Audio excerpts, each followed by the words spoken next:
I haven't talked much about the Falcon and the Winter Soldier on this channel, because even though the episodes have been consistently good, the what the fuck factor that was present in WandaVision just isn't in this more straightforward series. So I felt as though I didn't really have anything meaningful or insightful to add to the discourse that was already happening around the show.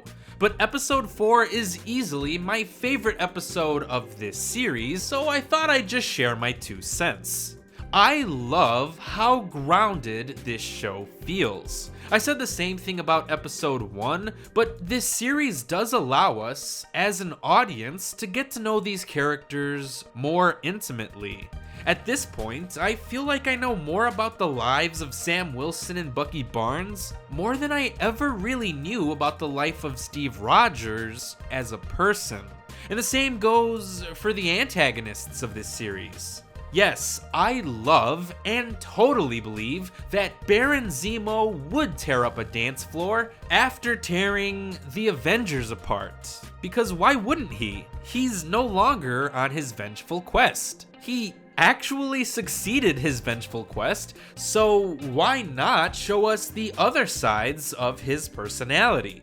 Zemo being rich and dancing around like a frat boy does not change the identity of Zemo from Civil War. He still tries to manipulate Bucky, he's still willing to kill in the name of destroying all super soldiers, he's still wanted by the Wakandans for murdering King T'Chaka, and as we see in this episode, he's still cunning, sleazy, and looking out for his own self-interest. Even willing to manipulate children for information, and then withholding said information for his own personal leverage. So he's still the same Zemo as he was before, only now his character has more layers. He feels like an individual with a well-rounded personality instead of just being a character who had a role in a movie. And then there's John Walker. I like this guy. Or at least, I like the depiction of his character. I totally believe that he, especially as a soldier, would be crushed beneath the gravity of all the pressure that has been placed onto him. I mean, who could possibly follow in Steve Rogers' footsteps to become the incorruptible symbol of hope and justice that an entire country can look up to? Shit, not even actor Wyatt Russell can escape the pressures of angry fanboys who are upset over someone daring to take the Captain America moniker away from Chris Evans, which is totally stupid. So can you imagine if Captain America was real and the US government decided to replace him just so they can save the IP and have a personal mascot running around? That guy would get so much hate. So I feel for John Walker as an individual. He's just a guy trying to do his best. But after enduring failure after failure, he finally snaps, becoming the antithesis of Steve Rogers. But as I said in my review for WandaVision, everyone has a breaking point. So it's not hard to imagine that people like Sam or Bucky could also break, especially if they were in John Walker's shoes. The only difference is, Walker both metaphorically and literally stained the symbol of hope that Captain America represented. So how will that change people's perceptions of Sam and Bucky and the Captain America moniker and other superheroes in general? I don't know. So this show does a good job of introducing a moral gray area into the Marvel-verse. Most comic book movies just deal with good and bad characters. But the world is more complicated than that. And this episode specifically highlights the idea that there's a blurry line between being a revolutionary and a terrorist. And what separates the two may just be a matter of perspective. So that's where Carly Morgenthau comes in.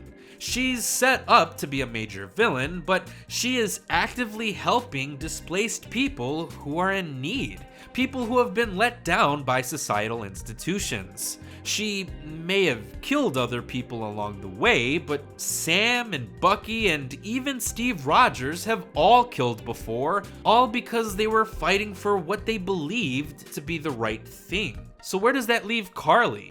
Loki was once a real villain who killed dozens of innocent people, yet we're all still excited to see him getting into some time travel shenanigans for his upcoming TV show, right? And I'm sure that series will be nowhere near as how heavy and thematic this show is, because the Falcon and the Winter Soldier wants to inject some real-world issues into its entertaining plotline. We all know that the infrastructures of societal institutions, even if they were meant for good, can be flawed. That's why we see injustice and inequality in real life. So the Avengers not getting paid, or Sam Wilson not getting a loan despite being a superhero, are all simple and digestible examples of inequality in a fictional world. But I think the history of Isaiah Bradley is probably the most realistic and scary one, because it's kind of fucked up to think that some of our favorite Marvel characters may have been created out of someone else's suffering. And yet, this kind of stuff does happen in real life. People profit off of the pain and suffering of others without making proper reparations all the time. But that's not something we like to think about, especially when watching our favorite heroes punch each other to quippy one-liners.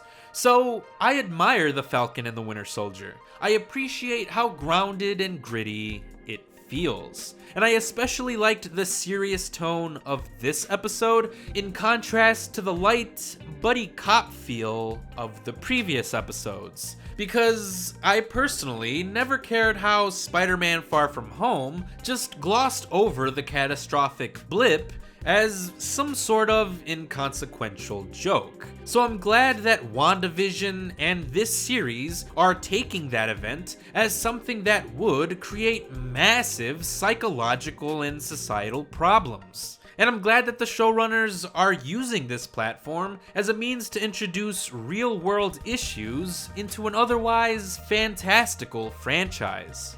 So thanks again to Derek Kolstad for writing a marvelous piece of entertainment. I can't wait to see how this show starts to wrap up, since this story is now entering into its third act.